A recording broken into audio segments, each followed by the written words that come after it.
요즘 코로나19 때문에 교회가 무엇인가라는 생각을 요즘 많이 하고 있습니다. 지난주에도 우리 우산동에 한 교회가 몰래 40명이 모여서 예배드리다가 적발돼서 고발되는 일이 있었습니다. 얼마 전에는 또 광주의 어느 교회가 또 분란 사건이 있었어요. 그래서 목사 측과 장로 측이 서로 간에 건물 쟁탈전이 있었습니다. 여러분, 과연 교회는 무엇인가요? 그 재산이 그렇게 중요한가요? 자기 주장이 그렇게 중요한가요? 우리 한국교회가 참 하나님의 놀라운 축복으로 부흥을 많이 경험하고 어느 곳에 가도 교회가 참 많을 정도로 귀한 축복을 받았는데, 교회가 세상에 이렇게 주는 메시지가 무엇인가요? 예수를 믿으세요. 그래야만 복을 받고 예수를 믿어야만 구원받습니다라고 얘기는 하지만, 세상 사람들에게 보여지는 우리 크리스찬의 모습은 어떨까요? 몇 달 전인가요? 한두 달 전인가요? 갑자기 호떡이 먹고 싶어서 차를 옆에다 파킹하고 노상에서 이렇게 파는 부부를 잠깐 보게 됩니다. 근데 이 두 부부가 장인이에요. 청각장인.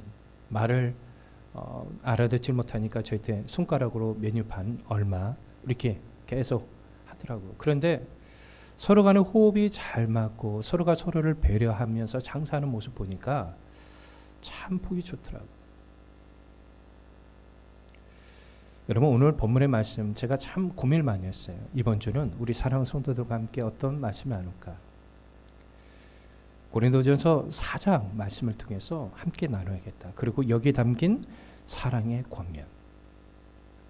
누가 여러분들에게 충고를 한다거나 누가 여러분에게 권면을 하면 여러분 관심 있고 여러분 사랑에 사는 겁니다.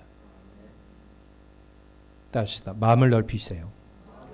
우리 온라인상으로 예배드리는 가정에서도 한번 따라서 합시다. 마음을 넓히자. 마음을 넓혀서 우리가 정말 주의 몸된 교회를 위하여 헌신하고 수고를 다하는 우리 모두가 되었으면 좋겠습니다. 어느 때부터인가 뉴스상에서 교회들의 좋지 않은 이런 소식을 접하는 것이 참 어렵지 않아요. 특히 교회의 분쟁하는 모습은 더욱 안타까움을 주는 것 같습니다. 그런데 우리 주님께서 이런 말씀하셨다는 걸 기억하셔야 돼요. 요한복음 13장 35절. 너희가 서로 살아가면 이로써 모든 사람이 너희가 내 제자인 줄 아리라. 예수님의 관심은 그분을 통해서 우리가 구원받는 것도 관심이 있지만 우리가 천국 들어가기 전까지 예수님의 제자로서 시험받기 원하신다는 거죠. 그러면서 서로 사랑하면 이로써 모든 사람이 너희가 내 제자인 줄 알리라. 모든 사람이에요. 그러면 불신자들까지 다 포함이 될 겁니다. 사도 바울은 고린도 교회 설립자로서 자신을 아버지의 이미지를 사용하여서 성도들이 자신을 본받도록 권면합니다. 매해마다 저희 때 스승의 날이 되면 이렇게 선물을 준비해 오신 분이 계셔요. 제가 저보다 나이가 많으신데 왜 저에게 이런 걸 주십니까? 라고 옛날에 물어봤더니 그분이 그러더라고요. 목사님, 저의 영적인 스승이기 때문입니다. 또 어버이날에 어떤 분이 저를 매년마다 이렇게 찾아오신 분이 계셔요.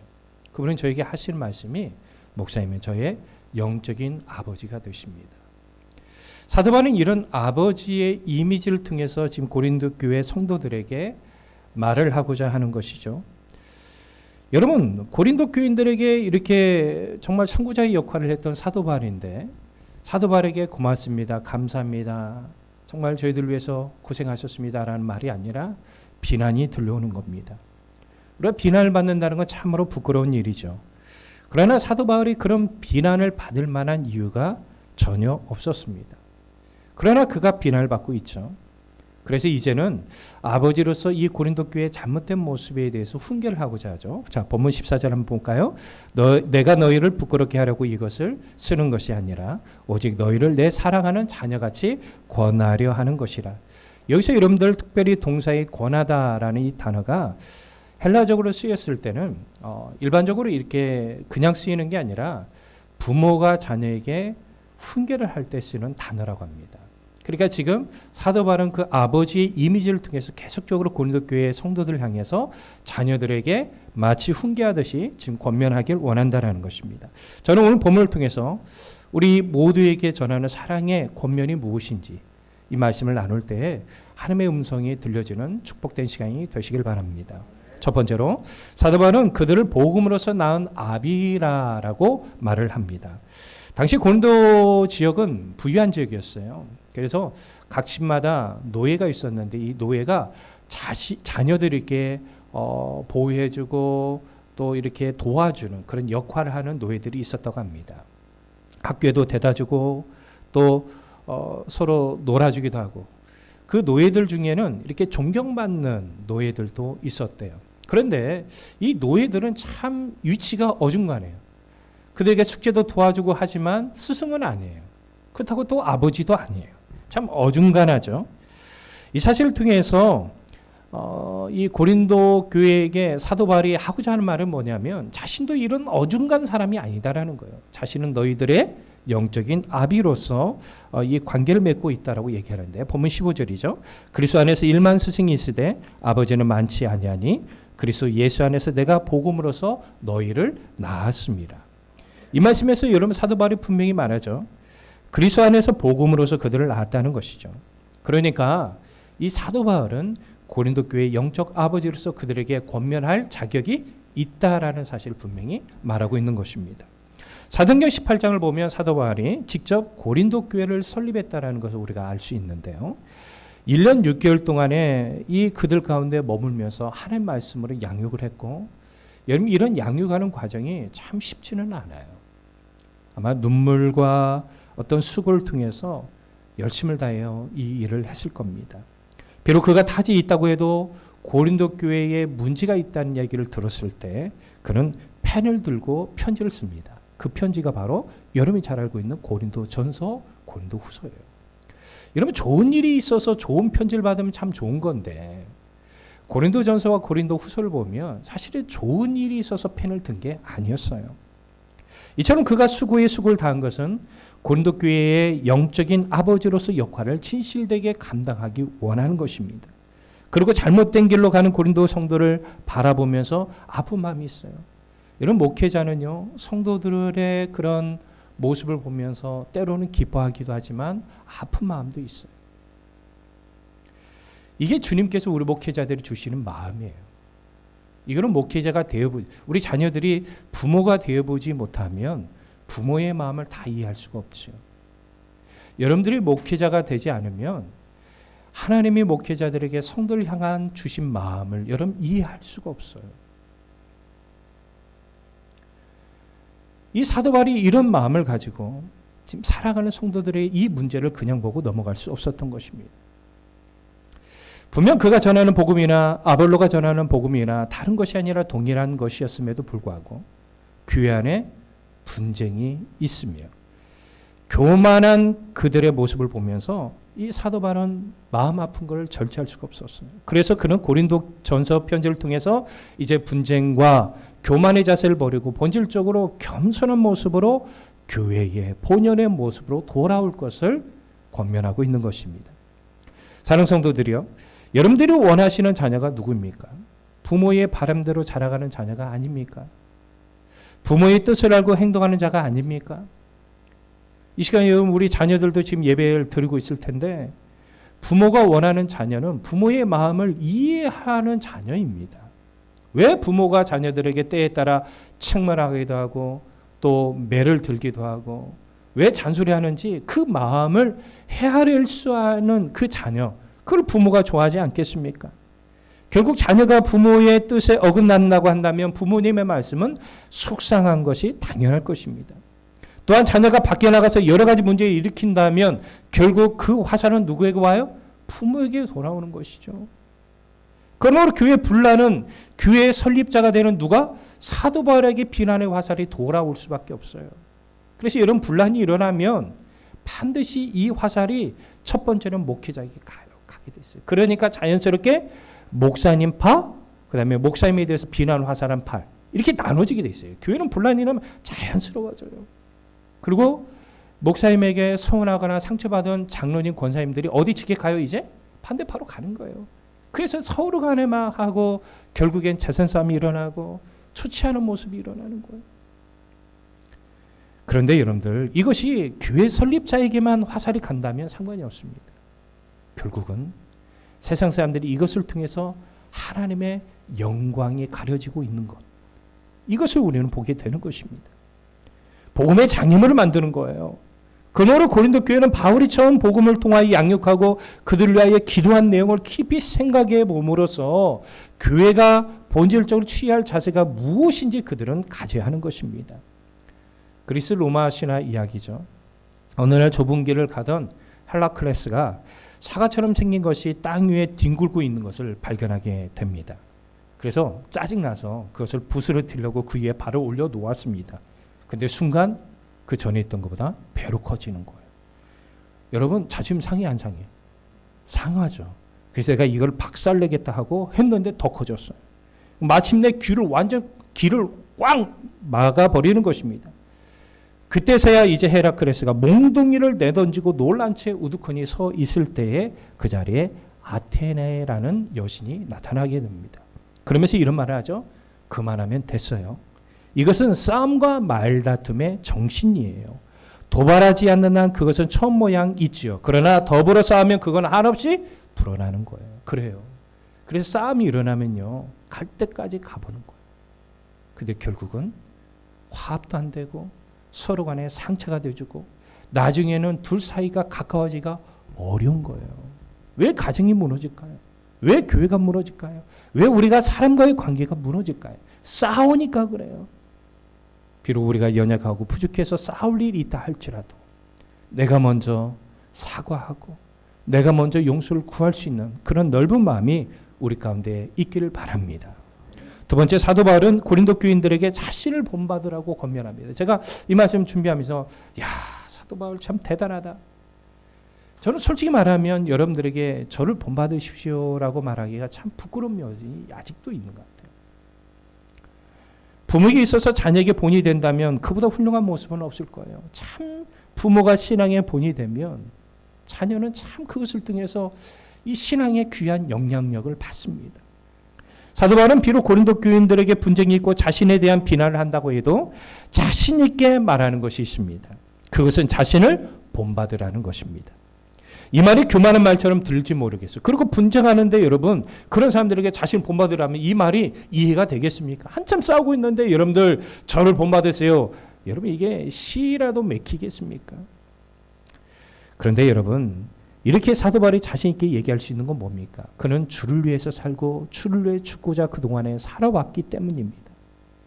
실제적으로 그의 열정은 우리 기독교 사회에 가장 뛰어난 복음 전도사라고 남겨져 있죠. 그는 순교를 당하기까지 오직 예수 그리스도만 충만한 삶을 살고자 힘을 다했습니다. 사도행전 20장 24절 말씀, 우리 세 번역을 한번 읽어볼까요? 자, 읽어봅니다. 시작. 그러나 내가 나의 달려갈 길을 다 달리고 주 예수께 받은 사명 곧 하나님의 은혜의 복음을 증언한 일을 다하기만 하면 나는 내 목숨이 조금도 아깝지 않습니다. 참 얼마나 놀라운 고백입니까?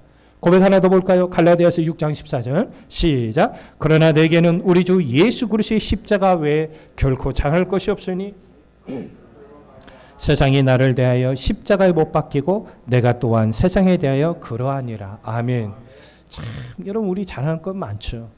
자식도 자랑해야지. 자기 가진 것도 자랑해야지. 외모도 자랑해야지. 우리가 하나님이 주셨던 은혜도 이 잘못되면 자신의 자랑으로 바뀌어질 수 있어요. 그러나 사도 바울은 오직 예수 그리스도의 십자가 외에는 자랑하지 않겠다라고 다짐했던 모습을 볼 수 있는 것입니다. 이런 그의 고백을 통해서 그가 얼마나 예수 그리스도를 향한 패션, 열정이 가득한 자였는지 잘 알 수 있죠. 이처럼 그는 오직 복음에 집중하는 자였고 단순히 여러분 흔히 말하는 그 집중만 하는 것이 아니라 그 복음에 합당한 삶을 살고자 자신의 몸을 쳐서 항상 주님께 복종하고자 힘을 다했어요. 그래서 제가 여러분들을 고면하고 싶은 건 뭐냐면 여러분 자신의 육체의 편함을 구하지 마십시오. 신학은요, 육체의 십자가를 짊어져야 돼요. 이것이 여러분 우리에게 짊어지지 않으면 우리는 언제든지 자신의 육체의 편함을 추구하게 되어 있어요. 근데 여러분들, 사탄 마귀가 이것을 가장 많이 사용한다는 걸 여러분 기억하십시오. 사탄 마귀는요, 예수님이 십자가를 짊어지지 못하도록 방해하고자 했어요. 그런데 예수님은 그런 사탄 마귀의 계략을 잘 하셨기 때문에 마치 도살장에 끌려가는 아무 말하지 않는 어린 양처럼 골고다 언덕을 위하여 십자가를 짊어지고 가실 수 있었던 것입니다. 우리 신앙생활에 이것이 필요해요. 십자가를 짊어져야 돼요. 아멘. 십자가를 짊어지지 않으면 다시금 얘기하지만 우리의 본질적인 삶의 모습은 예수님과 전혀 상관이 없는 모습으로 살아가게 돼요. 마치 교회에서는 예배 드리니까 처번에 목사처럼 장로처럼 권사처럼 집사처럼 보여질 뿐이에요. 그러나 실제적인 삶 속에서는 목사와 전혀 상관없는 삶을 살게 되어버리는 것입니다. 사도 바울은 이런 자신감 있는 말을 할 수 있는 우리 모두의 신앙의 모습이 되려면 사도 바울처럼 이렇게 자신감 있는 이 신앙의 모습을 말할 수 있는 사람이 되려면 우리에게 아주 중요한 사실이 있습니다. 그것은 신앙의 열매가 우리 삶 가운데 드러나야 돼요. 그러면 여러분 자신감 있게 말할 수 있죠. 아멘. 더욱이 우리 모두의 믿음의 삶의 열매의 중요성을 강조할 수밖에 없는 이유는 바로 우리 주님께서 강조했기 때문이에요. 마태복음 7장 18절 20절에 보면 이런 말씀합니다. 시작. 좋은 나무가 나쁜 열매를 맺을 수 없고 못된 나무가 아름다운 열매를 맺을 수 없느니라. 아름다운 열매를 맺지 아니하는 나무마다 찍혀 불에 던져지니라. 이러므로 그들의 열매로 그들을 알리라. 아멘.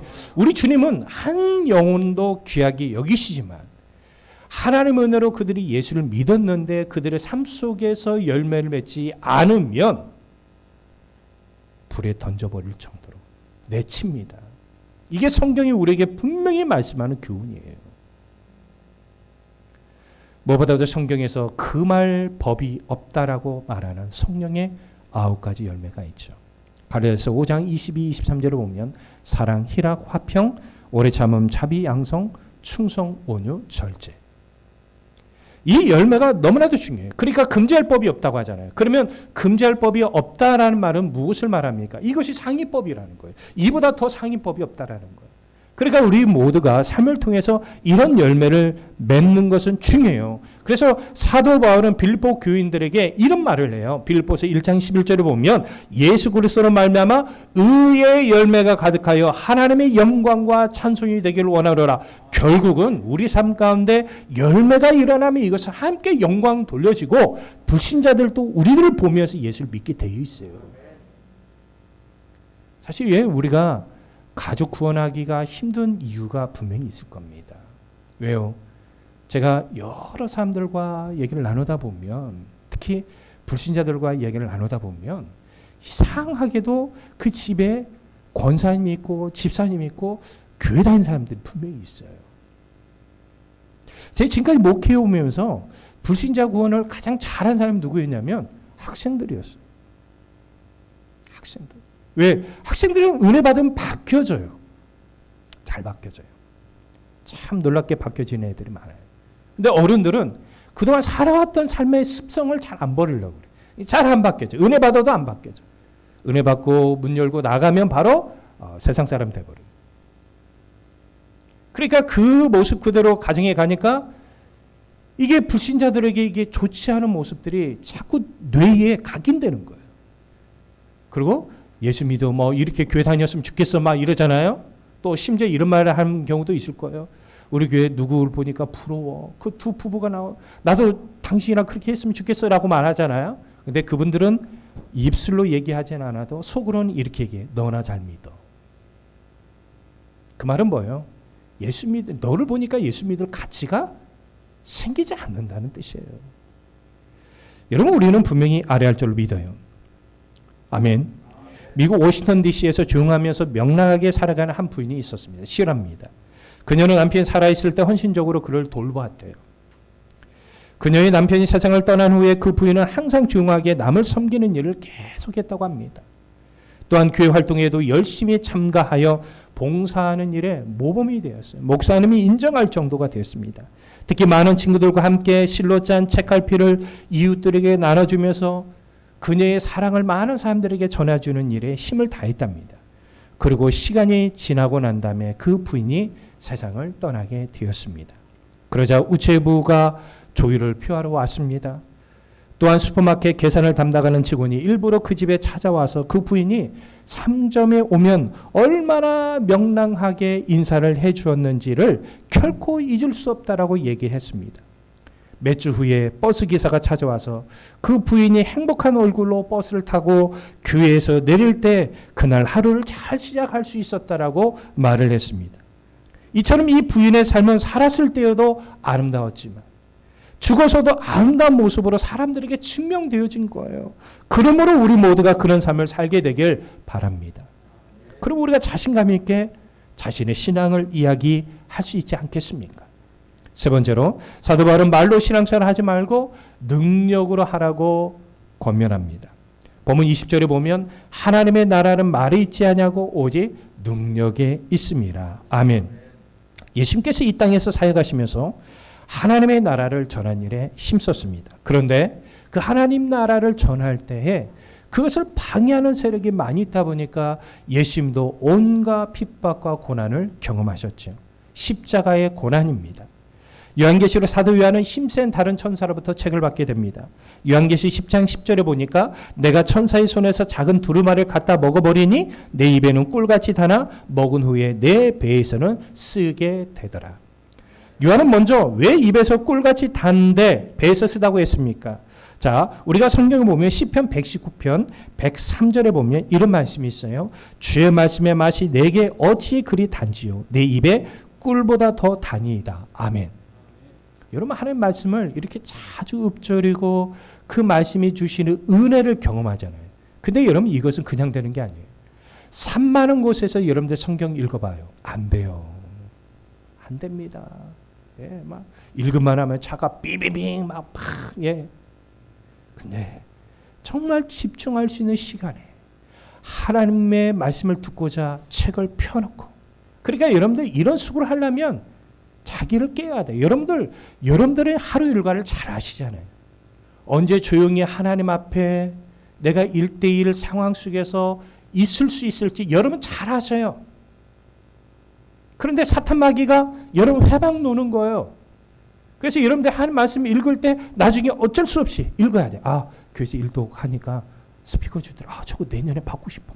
있긴 해야겠는데 하고 폈는데 산만해. 한 3장 읽었더니 누가 와. 한 7장 읽었더니 전화가 와. 그래 이게 계속 끊기는 거예요. 하나님은 계속 말씀하고 싶은데 여러분들 누가 대화 나눌 때 그 사람의 대화에 집중해서 잘 들으면 대화가 재밌잖아요. 근데 대화를 하는데 자꾸 옆에서 자꾸 누가 시비를 걸고 막 하면 계속 끊겨봐요. 이게 안 되죠, 교제가. 여러분 이런 하나님 말씀을 집중해서 잘함으로 말씀이 입에서 단 그런 체험을 여러분 분명히 하시길 바랍니다. 다시 하나님 말씀을 읽고 묵상하면서 그의 영혼이 소성케 됐다고 고백하죠. 시편 119편 107절에 보면 나의 고난이 매우 심하오니 여호와여 주의 말씀대로 나를 살아가게 하소서. 그러니까 하나님의 말씀의 능력은 결국은 우리의 영혼을 소성시킵니다. 그러니까 이런 소성의 경험을 하는 사람은 하나님 말씀대로 살아갈 수 있다라는 것입니다. 그런데 이 말씀이 입에서는 단데 이것이 안에 들어가면 배에서 쓰게 됩니다. 이것은 뭡니까? 하나님의 말씀을 선포하고 하나님의 말씀대로 살아갈 때에 핍박과 또 심리적인 어떤 고통이 여러분 찾아오게 되어 있어요. 그러니까 여러분들 주님 뜻대로 살기로 했네. 주님 뜻대로 살기로 했네. 찬송을 부르고 주님 뜻대로 살아봐요. 물질의 손해가 오고요. 시간적인 어떤 여러분 손해가 오고요. 사람과의 관계에 문제가 될 수 있고요. 한번 여러분 그렇게 살아봐요. 그런데요.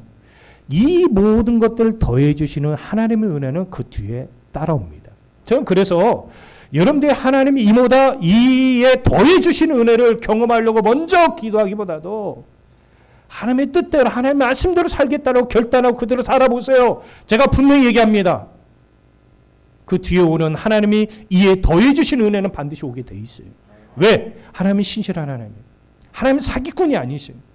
없는 걸 말씀하는 분이 아니세요. 근데 문제는 뭐냐면 자꾸 사탄 마귀가 우리에게 세상적으로 살아온 계산력으로 여러분들 계속 이해해요. 당장의 그런 현실적인 문제에 집중하게 만들어요. 그러다 보니까 이 시대에 신앙생활하는 사람 중에 이에 더해주는 은혜를 경험하지 못한 사람들이 많아요. 한 시간 돈 좀 덜 벌면 어떻게 해요? 그게 손해인가요? 오히려 그 시간을 위해서 그 시간을 손해보고 내가 기도와 말씀 시간에 투자하는 게 훨씬 더 여러분들에게 복을 받는 가능성이 높아지는 거예요. 이 사실을 여러분들이 좀 알고 이 사실에 충성을 다하는 우리 모두가 되었으면 좋겠습니다. 아멘. 지금 사도 바울은 말로서 분쟁이 있는 고린도 교회를 향하여 말하고 있습니다. 교회라는 것은 하나님의 나라를 위한 믿음의 공동체임을 불구하고 말과 분쟁을 일으키는 모습에 그리고 말로서 비난하는 정죄하는 모습을 끊어야 한다라고 말하는 것입니다. 그리고 말로 하는 하나님의 나라의 삶이 아니라 오직 능력으로 하는 삶을 살 것을 권면합니다. 이것은 무엇을 말합니까? 예수 그리스도로 말미암아 얻어진 새 생명을 가진 자로서의 삶을 살라고 우리에게 말씀하시는 것입니다. 곧 우리 모두는 예수 그리스도로 말미암아 새로운 피조물이 되었습니다. 그러면 세상적인 방식으로 살아가는 삶이 아니라 하나님의 나라의 방식대로 살아갈 사람을 하나님 불러주신 거예요. 그러니까 이제 하나님의 복을 받을 거냐 세상의 복을 받을 것이냐 우리가 어떤 방식을 취해서 살아가냐에 따라서 결정되어지는 거예요. 그러므로 우리 삶의 유일한 통치자는 오직 하나님이십니다. 하나님 나라 방식대로 믿음 안에서 그분 뜻대로 살아갈 때 우리 모두는 하나님의 능력을 체험할 수 있습니다. 무엇보다도 이런 능력은 그냥 얻어지는 게 아닙니다. 이 능력은 오직 성령을 통해서 이루어집니다. 결국 말이 아니라 능력으로서 사는 삶은 성령 안에 거하는 삶을 살아갈 때 가능합니다. 그만큼 성령과 긴밀한 관계를 맺을 때 가능한데 이 성령은 영적인 존재예요. 영적인 세계는 기도를 통해서 역사하는 능력이 있습니다. 따라서 성령의 능력을 가지고 살아간 사람은 여러 가지 어려운 환경 속에서도 하나님 앞에 나와 기도하는 시간을 더 귀하게 여깁니다. 성령의 능력으로 살아가는 사람은 하나님의 말씀을 가까이 합니다. 성령의 능력으로 살아가는 사람, 여러분들이 지금 성령의 능력으로 살아가고 있는지 안 살아가고 있는지를 여러분들이 지금 확인하라고 제가 말씀드려요. 그리고 성령의 능력으로 살아간 사람은 자신의 연약함과 부족한 점을 철저히 하나님 앞에 내어놓고 철저하게 회개합니다. 그리고 성령의 능력으로 살아가는 사람은 하나님 말씀에 순종하는 삶에 관심을 갖습니다. 그러니까 결국은 말, 로고스가 아니라 능력, 파워로 살아가는 거예요. 이게 하나님의 파워, 하나님의 능력으로 살아갈 때 우리는 영적인 유익을 많이 누리는 것뿐만 아니라 하나님의 인도하심이 무엇인가를 알아요. 그리고 더 놀라운 사실이 뭔지 아십니까? 우리가 생각할 수 없는 일을 하나님이 하셔요. 이 하나님의 일을 우리 교회를 통해서 하시기를 주의 이름 축복합니다. 그리고 여러분 삶 가운데 이루어지기를 주의 이름 축복합니다. 많이들은 환경이 좋게 주어지면 잘할 수 있다고 생각해요. 여러분들이 남편도 예수 믿고 아내도 예수 믿고 자녀도 믿으면 그 집안이 믿음 생활 잘할 수 있다고 생각하잖아요. 천만의 말씀입니다. 사람은요, 이 평안해지면 또 넘어져요. 우리에게 좋지 않은 환경이 있다 할지라도 성령의 능력으로 살아가는 사람은 빌보서 4장 13절에 사도 바울의 고백이 나오죠. 내게 능력 주신 자 안에서 내가 모든 것을 할 수 있느니라. 고대 로마의 초대 황제인 아우구스투스는 심한 위궤양으로 평생 고생했다고 합니다. 그런데 위대한 황제라는 칭호를 받았잖아요. 2차 세계대전 때 영국 공군의 영구인 더글라스 페이더, 우리 스타 워즈의 베이더라는 사람이 있죠. 그 검정색 갓 같은 거 쓰고, 이게 바로 모두가 여기서 나왔어. 모델이 된 사람인데, 이 사람은 두 다리가 절단되고 의적을 끼운 가운데서도 영국 공군 최우수 조종사가 되었습니다. 그래서 그는 의족의 철인이라는 별칭을 가지게 되었죠. 미국의 유명한 버클러 박사님이 계시는데 신학교 교수입니다. 이분이 신학교에서 재임할 때 헬라 과목에서 최고점을 받은 학생은 장님이었다고 합니다. 책을 못 봤는데 어떻게 해야 되겠을까요? 저희 신학대학원 다닐 때도 제가 한 번씩 얘기하잖아요. 개 끌고 오는 그분 계시죠, 전사님. 그분이 공부 잘하셨어요. 눈 보이는 게 없는데 참 대단해요. 예. 그 강의 시간에 녹음하고 그걸 집에 가서 계속 듣고 외우고 그래가지고 제가 정확하게 몰라도 아마 1, 2등으로 졸업했을 겁니다. 그 정도로 잘했어요. 여러분 우리는 분명히 기억하십시오. 하나님께서 모세에게 뭐라고 얘기했습니까? 출애굽기 4장 2절을 보니까 내 손에 있는 것이 무엇이냐? 그랬더니 모세가 뭐라고? 지팡이입니다. 그냥 평범하게 그냥 목자들이 우리 양떼나 이렇게 칠 때 아니면 우리 나이 드신 분들이 좀 이렇게 걸어갈 때 좀 도움되려고 하는 그런 지팡이에 불과해요. 근데 하나님이 들어 사용하시니까 이스라엘 백성들이 이끌어가는 지팡이가 된 것입니다. 능력의 근원은 우리에게 있지 않고 하나님께 있습니다. 따라서 이 하나님의 능력을 구하고 그 능력대로 살아갈 때 교회는 분쟁 가운데 거하지 않는 것입니다. 그러면 우리에게 주신 복음에는 능력이 있습니다. 그리고 이 능력은 우리 모두에게 새 생명을 주는 능력이 되기도 합니다. 우리 모두가 이 능력을 의지하여 살아가게 되기를 바랍니다. 말씀을 마무리합니다. 사랑하는 성도님들, 우리 모두의 신앙적인 삶에 필요한 것은 사랑의 권면일 것입니다. 성경 무엇보다도 우리 모두에게 가장 중요한 권면을 주는 하나님의 말씀이 됩니다. 그래서 여러분들이 이 권면의 말씀을 잘 들으셔야 돼요. 잘 들으셔야 돼요. 그리고 이 말씀이 나의 삶을 주는 것에 대한 유익을 누리시려면 그 말씀대로 살아가야 하는 것입니다. 하나님의 능력을 체험하십시오. 이 권면의 말씀을 통해서 하나님의 능력을 체험하십시오. 이 권면의 말씀이 실제적인 여러분의 삶을 통해서 이루어짐으로 복된 여러분 삶이 되기를 주의 이름으로 축복합니다.